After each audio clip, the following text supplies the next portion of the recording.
आज या डोंगरवाडीच्या पट्ट्यावरती बैलगाडीच्या खूप भव्य अशा स्पर्धा संयोजन केल्यात आलं। त्यामध्ये माझे मित्र रंगराव संगपाळ एरंडोली आणि संजय देसाई शिपूर, आमचे डोंगरवाडीचे नेते दीपकदादा शिंदे आणि त्यांची सर्व टीम, या सर्वांनी मोठ्या पद्धतीनं हा बैलगाडी शर्यत आयोजित केल्या। जवळजवळ 119च्या आसपास बैलगाड्यांनी याच्यामध्ये सहभाग घेतला आणि या कार्यक्रमासाठी आमच्या महायुतीचे नेते आमचे समीदादा कदमही उपस्थित आहेत। आणि खरंच हा एवढं डोळ्याचं पारणं फेडणारा म्हणतो, जिकडं बघेल तिकडं जनसागर आम्हाला पाहायला मिळत होता। आणि आपल्या पश्चिम महाराष्ट्रात, विशेषतः महाराष्ट्रात शेतकरी बैलावर किती प्रेम करतो हे दिसून आलं।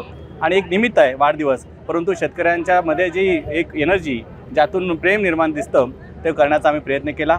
यावर्षीच्या 1,11,000चं बक्षिसाची ही होती स्पर्धा, पण पुढच्या वर्षी 2027च्या 31 मेला जो माझा वाढदिवस असेल, त्या वाढदिवसाला पहिलं बक्षीस हे ट्रॅक्टरचं, शेतकऱ्यासाठी असणारं साधन ट्रॅक्टरचं देण्याचं बक्षीस घ्यायचं मी ठरवलं आहे। खरं तर मोठी स्पर्धा ही शिवसेनेनं आमच्या चंद्रहारदादांनी घेतलेली आहे।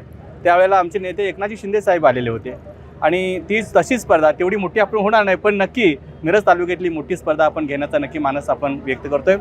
खरंच आज आपले जे पर्यटन मंत्री आहेत शंभूराज देसाई येणार होते, पण एकनाथजी शिंदे साहेबांच्या दौऱ्यामुळे अचानक आलेले नाहीत। पण दादा वाढदिवसासाठी आपल्या महाराष्ट्राचे नेते उदयजी सामंत साहेब नक्की आले होते आणि त्यांनी शुभेच्छा दिलेल्या आहेत। आपल्या सर्वांचे आशीर्वाद, शुभेच्छा अशाच पत्रकार मित्रांसहित सर्वांच्या माझ्यावर राहाव्यात अशा मनापासून सदिच्छा व्यक्त करतो। धन्यवाद।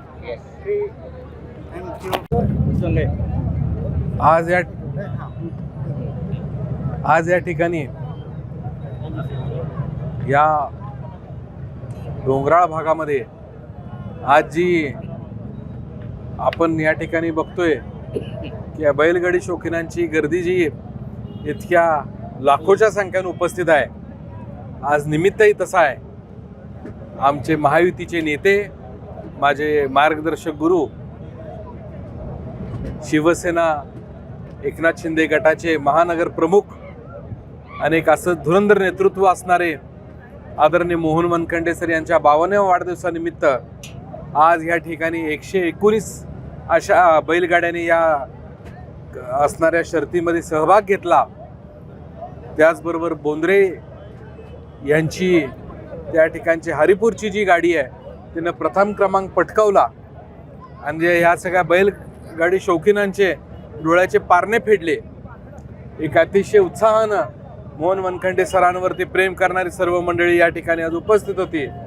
पंचायत समितीच्या सभापती माझ्या भगिनी तन्वीताई, उपसभापती आमचे शेजाळ साहेब, सर्वच प्रमुख मंडळी, प्रमुख कार्यकर्ते आज या ठिकाणी उपस्थित होते। राज्याचे पर्यटन मंत्री आदरणीय शंभूराज देसाई साहेब यांनी आज कार्यक्रमाला यायसाठी मला सांगितलेलं की आपण दोघे एकत्रितपणे या कार्यक्रमाला उपस्थिती लावूया। मात्र आदरणीय एकनाथ शिंदे साहेबांचा अचानकपणे दौरा साताऱ्याचा ठरल्यामुळं त्यांना थांबावं लागलं। आज त्यांनी मला त्यांचा प्रतिनिधी म्हणून, महायुतीचा एक घटक पक्षाचा अध्यक्ष म्हणून या ठिकाणी आदरणीय वनखंडे सरांच्या या कार्यक्रमाला उपस्थित राहून त्यांना शुभेच्छा देऊन या असणाऱ्या या भव्य दिव्य बैलगाडीच्या स्पर्धांचा एक चांगल्या पद्धतीची हजेरी लावण्याचा आमच्या सगळ्यांच्या महायुतीच्या नेत्यांच्या वतीनं आज माझ्यावर जबाबदारी आज सगळ्या नेते मंडळींनी टाकली। माझे धाकटे बंधू नगरसेवक सागर वनखंडे भैया आणि त्यांच्या सर्वच ग्रुपनं, युवराज भैया, आमचे बावडेकर दुसरे नगरसेवक आहेत, या सर्वच मंडळीने अतिशय चांगल्या पद्धतीने याचं नियोजन आणि वनखंडे सरांचा जो मित्रपरिवार आहे, त्यांचे सर्वच कार्यकर्ते आहेत, या सगळ्यांनी मिळून एक अतिशय चांगल्या पद्धतीचं नियोजन आज या ठिकाणी घेतलं। आमच्या पक्षाचे नेते अरविंद भाऊ पाटील सोनीचे, ग्रामपंचायत सदस्य आणि सर्वच प्रमुख मंडळी आज उपस्थित राहिले। मी संयोजकांचं मनापासून अभिनंदन आणि आभार मानतो की इतक्या चांगल्या पद्धतीच्या स्पर्धा आज या ठिकाणी ठेवल्या।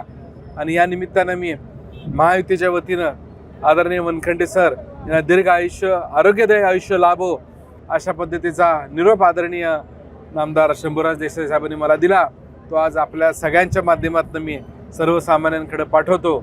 उदयजी सामंत साहेबांनी आज त्यांचा विशेष निरोप आज माझ्याकडे दिला। या सर्वच मंडळींनी आज हा अभिनंदनाचा आणि शुभेच्छाचा निरोप हा वनखंडे सरांसाठी दिला। मात्र लवकरच ही दोघे मंडळी मिरजेमध्ये येऊन सरांना अभिष्ट चिंतन करतील अशी ग्वाही माझ्याकडे दिल्यामुळं मी आज या भव्य दिव्य स्पर्धांना पुन्हा एकदा सर्वच मंडळींचं अभिनंदन करतो. आणि आज ह्या स्पर्धा अतिशय उत्साहात पार पडल्या. यामध्ये वनखंडे सरांवरचा प्रेम करणारा प्रत्येक एक सच्चा कार्यकर्ता आणि त्यांचे असणारे ही सगळी मित्रमंडळी या सगळ्यांनी मिळून केलं. आम्ही त्यातले सर्वजण सरांचे चाहते मंडळी आहोत.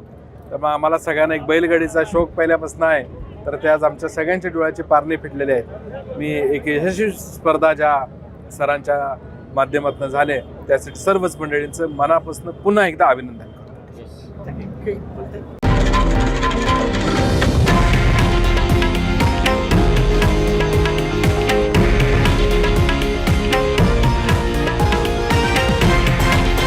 हे आहे देशातील नंबर 1 न्यूज नेटवर्क आणि आपण पाहत आहात TV9 मराठी, एकमेव.